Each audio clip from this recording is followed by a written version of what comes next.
ప్రకాశం జిల్లా ఎర్రగొండపాలెంలో పారిశుధ్య కార్మికులు ధర్నా చేపట్టారు. పెండింగ్ జీతాలు చెల్లించాలని డిమాండ్ చేస్తూ విధులను బహిష్కరించారు.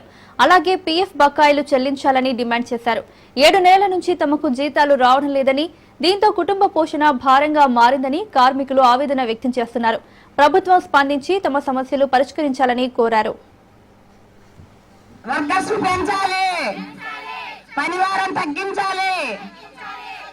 ఏ నెల జీతాలు వేయాలి, పిఎఫ్ బకాయిలు చెల్లించాలి, ఏ నెల జీతాలు వేయాలి,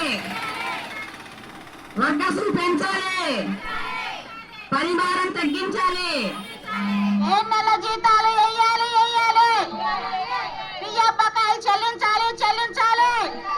Kasireddy Yerragondapalem government hospital sanitary సూపర్వైజర్ని. మాకు ఫస్ట్ ఆబ్జెక్ట్ కింద పనిచేస్తున్నాము.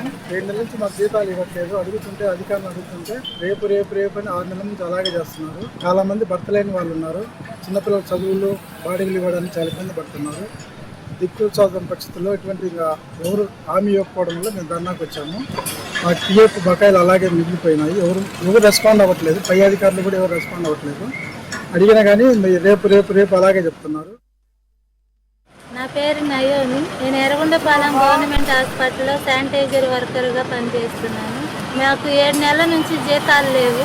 జీతాలు అడుగుతుంటే ఈ నెల వస్తాయి, రేపు నెల వస్తాయి అని మమ్మల్ని 7 నెలలుగా అలాగే మబ్బు పుచ్చుతున్నారు. అధికారుల దృష్టికి తీసుకెళ్తేనేమో అసలు మీరెవరు, మిమ్మల్ని ఎవరు పెట్టుకున్నారో వాళ్ళని వచ్చి మాట్లాడమనండి, అసలు మీ గుర్తింపు ఏంటి అని అడుగుతున్నారు. మా గుర్తింపు లేకుండా మా చేత ఎలా పని చేపించుకుంటున్నారు?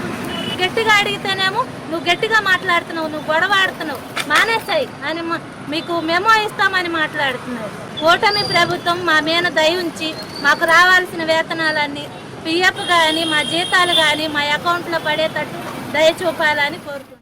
నా పేరు సుజాత, మాది ఐటీ వర్క్. మేము ఇక్కడ శానిటైజర్ వర్కర్స్ ఖాళీగా ఉన్నట్టు వచ్చినాము.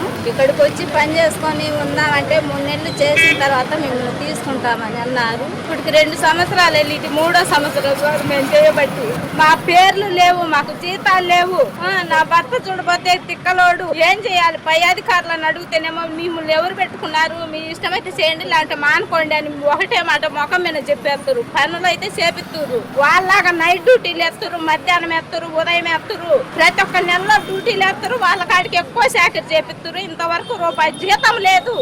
అసలు మేము ఏం తినాలి, ఏం చేయాలి? అప్పుల పాలైపోయినాం మేము. ఇక్కడికి వచ్చి 3 సంవత్సరాలు ఎవరిని పోయి అడుగుదామన్నా అసలు వాళ్ళు మమ్మల్ని స్పందించరు. వాళ్ళకి సమాధానం చెప్పట్లేదు సార్. మమ్మల్ని 3 నెలలు అన్నది 6 నెలలు తీసేసారు. 6 నెలలు అన్నది సంవత్సరం తీసేసిన సంవత్సరం నుంచి మాకు జీతాలు ఇవ్వాలి కదా.